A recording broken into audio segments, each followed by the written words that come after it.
ಚಿಕ್ಕಬಳ್ಳಾಪುರ ನಗರದ ಹೊರವಲಯದಲ್ಲಿರುವ ಜೈನ್ ಮಿಷನ್ ಆಸ್ಪತ್ರೆಯಲ್ಲಿ 3 ನೂತನ ಬ್ಲಾಕ್ಗಳ ಉದ್ಘಾಟನಾ ಕಾರ್ಯಕ್ರಮ ಹಮ್ಮಿಕೊಳ್ಳಲಾಯಿತು.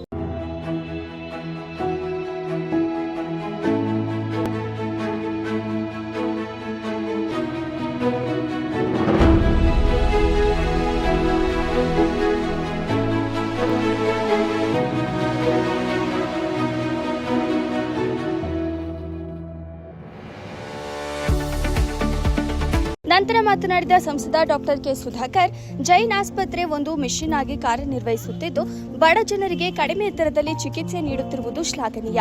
ಜೈನ್ ಸಮುದಾಯದ ಸೇವಾ ಮನೋಭಾವ ಅತ್ಯುತ್ತಮ ಎಂದರು. ಇನ್ನೊಂದು ಮಾನವೀಯತೆ. ತೃಪ್ತಿ ಇದ್ರೆ ದುರಾಸೆ ಬರಲ್ಲ. ದುರಾಸೆ ಇದ್ದು ತೃಪ್ತಿಯನ್ನು ಅಳವಡಿಸಿದ್ರೆ ಆ ತೃಪ್ತಿ ದುರಾಸೆಗೆ ಮಟ್ಟ ಹಾಕ್ತದೆ. ಇದನ್ನು ನಾವು ಇವತ್ತಿನ ಕಾರ್ಯಕ್ರಮದಿಂದ ತಿಳ್ಕೊಳ್ಬೇಕು. ತೃಪ್ತಿ ಇದ್ರೆ ಒಳ್ಳೆಯ ಮನಸ್ಸಿರ್ತದೆ. ನಾವು ಮಾತ್ರ ಅಲ್ಲ, ನಮ್ಮವರನ್ನು ವಿಚಾರ ಕೂಡ ಮನಸ್ಸಿಗೆ ಬರ್ತದೆ. ಅದರಿಂದ ಸಮಾಜದಲ್ಲಿ ಶಾಂತಿ ಸೌಹಾರ್ದ ಇರ್ತದೆ. ಆ ತೃಪ್ತಿಯನ್ನು ನಾವು ಮದ್ದಿನ ಅಂಗಡಿಯಲ್ಲಿ ಖರೀದಿ ಮಾಡಬೇಕಾಗಿಲ್ಲ. ನಾವಾಗಿಯೇ ಅದನ್ನು ಅಳವಡಿಸಿಕೊಳ್ಬಹುದು.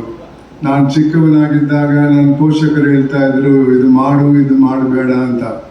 ಮತ್ತು ಅವರು ಕೂಡ ಅವರ ನಡತೆಯಿಂದ ನನಗೆ ಒಂದು ಆದರ್ಶವಾಗಿ ನನ್ನ ಭವಿಷ್ಯವನ್ನು ಕಟ್ಟುವುದರಲ್ಲಿ ಸಹಾಯ ಮಾಡಿದ್ದಾರೆ. ಅದೇ ರೀತಿ ಪೋಷಕರು ಇವತ್ತು ಕೂಡ ಮಕ್ಕಳ ಜೊತೆ ಜಾಸ್ತಿ ಸಂಪರ್ಕ ಇಟ್ಕೊಂಡು ಮಕ್ಕಳಿಗೆ ಒಳ್ಳೆಯ ಮೌಲ್ಯಗಳನ್ನು ಕಲಿಸ್ಕೊಡ್ಬೇಕು. ಅದರಲ್ಲಿ ತೃಪ್ತಿ ಮತ್ತು ಮಾನವೀಯತೆ ಅನ್ನುವ 2 ಮೌಲ್ಯಗಳನ್ನು ಕಲಿಸ್ಬೇಕಂತ ನಾನು ಎಲ್ಲರಲ್ಲೂ ಬೇಡ್ಕೊಳ್ತಾ ಇದ್ದೇನೆ. ಅಂಥ ಒಂದು ಸಮಾಜವನ್ನು ನಾವು ಕಟ್ಟಬೇಕಾದ್ರೆ ಪೋಷಕರ ಜವಾಬ್ದಾರಿ ಕೂಡ ಜಾಸ್ತಿ ಇದೆ ಅಂತ ನಾನು ತಿಳ್ಕೊಂಡಿದ್ದೇನೆ. ಬಂಧುಗಳೇ, ಇವತ್ತಿನ ಈ ಕಾರ್ಯಕ್ರಮಕ್ಕೆ ಯಶಸ್ಸು ತಂದಂತ ಎಲ್ಲರಿಗೂ ಅಭಿನಂದನೆ. ಈ ಸಂದರ್ಭದಲ್ಲಿ ಜೈನ್ ಮಿಷನ್ ಟ್ರಸ್ಟ್ನ ಅಧ್ಯಕ್ಷರಾದ doctor Narapat Solanki, COO Syed Bahauddin, doctor Mahesh, ಆಸ್ಪತ್ರೆ ವ್ಯವಸ್ಥಾಪಕ ನಿರ್ದೇಶಕ ರಾಕೇಶ್ ಜೈನ್, ಕೆವಿ ನವೀನ್, ನಂದಿ ಗಿರಿಧಾಮ, ಪೊಲೀಸ್ ಠಾಣೆಯ ಸಬ್ ಇನ್ಸ್ಪೆಕ್ಟರ್ ಹರೀಶ್ ಕುಮಾರ್ ಇತರರು ಉಪಸ್ಥಿತರಿದ್ದರು. ವರದಿ ಸಲಾಹುದ್ದೀನ್, ಚಿಕ್ಕಬಳ್ಳಾಪುರ. ಈ ಜಿಲ್ಲೆಗೆ ನಾನೇ ವೈದ್ಯಕೀಯ ಕಾಲೇಜನ್ನು ತರುವಂತ ಕೆಲಸ ಕೂಡ ಆಗಿದೆ. ಅದೇ ಸಂದರ್ಭಕ್ಕೆ ನಮ್ಮ ಜೈನ್ ಸಂಸ್ಥೆಯವರು ಕೂಡ ನನ್ನನ್ನು ಬಂದು ಕೇಳಿದ್ರು. ಅವರು ಬಹಳ ನನ್ನ ಬಗ್ಗೆ ಅಭಿನಂದನೆಗಳನ್ನ ಸಲ್ಲಿಸಿದ್ರು, ಕೃತಜ್ಞತೆಯನ್ನ ಸಲ್ಲಿಸಿದ್ರು. ಆದ್ರೆ ನಿಜವಾದಂತ ಕೃತಜ್ಞತೆ ನಾನು ನಿಮಗೆ ಸಲ್ಲಿಸಬೇಕಾಗ್ತದೆ. ಯಾಕೆಂದ್ರೆ ನಾನು ನಿರೀಕ್ಷೆ ಮಾಡಿದಂತ, ನಾನು ಆಸೆ ಪಟ್ಟಂತ ಆಸ್ಪತ್ರೆಗಳನ್ನ ನೀವೇ ಸ್ವಯಂ ಪ್ರೇರಿತವಾಗಿ ಬಂದು ನಾನು ಮಾಡಿಕೊಡ್ತೇನೆ ಅಂತ ಹೇಳಿದಾಗ ನನಗಿನ್ನ ಸಂತೋಷ ಪಡುವಂತ ವ್ಯಕ್ತಿ ಇನ್ಯಾರು ಇರಲಿಲ್ಲ. ಆಗ ನಾನೇನ್ ಮಾಡಿದೆ, ಎಲ್ಲ ಅಧಿಕಾರಿಗಳನ್ನ, ಸಂಬಂಧಪಟ್ಟಂತ ಅಧಿಕಾರಿಗಳಿಗೆ, ನೀವು ಸರ್ಕಾರಿ ಕೆಲಸ ವಿಳಂಬ ಮಾಡುವಂತ ರೀತಿಯಲ್ಲಿ ಇದನ್ನು ಮಾಡಬಾರ್ದು.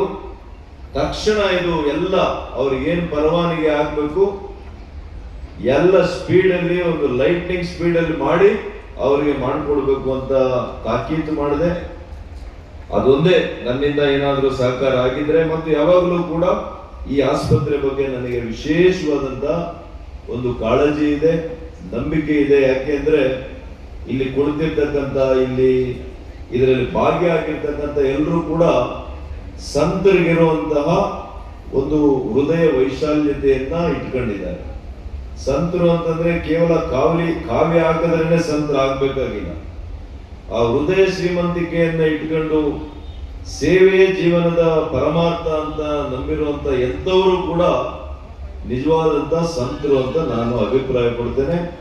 ಇಲ್ಲಿ ಭಾಗ್ಯ ಆಗಿರ್ತಕ್ಕಂಥ ಎಲ್ಲರೂ ಕೂಡ ನಿಜವಾದ ಒಂದು ಅರ್ಥದಲ್ಲಿ ಇವರು ಸಂತರು.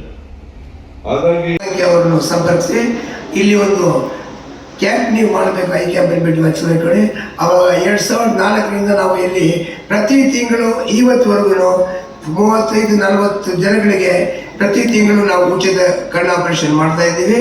ಮೊದಲು ಇದು ಹಾಸ್ಪಿಟಲ್ ಆಗೋಕ್ಕೆ ಮುಂಚೆ ಇಲ್ಲಿಂದ ಬೆಂಗಳೂರು ಕಳಿಸ್ಬಿಟ್ಟು ಅಲ್ಲಿ ನೇತ್ರ ಚಿಕಿತ್ಸೆ ಮಾಡಿ ಅಲ್ಲಿ ಎಲ್ಲ ಊಟದ ವ್ಯವಸ್ಥೆ ಮಾಡಿ ಇಲ್ಲಿ ಬರ್ತಾ ಇದ್ದೀವಿ. 2021ರಿಂದ ಇಲ್ಲಿ ಹಾಸ್ಪಿಟಲ್ ಎಲ್ಲ ರೋಗಿಗಳಿಗೆ ಇಲ್ಲೇ ಅದು ಸೌಕರ್ಯ ಇದೆ, ಎಲ್ಲ ಇಲ್ಲಿ ಮಾಡ್ತಾ ಇದ್ದಾರೆ.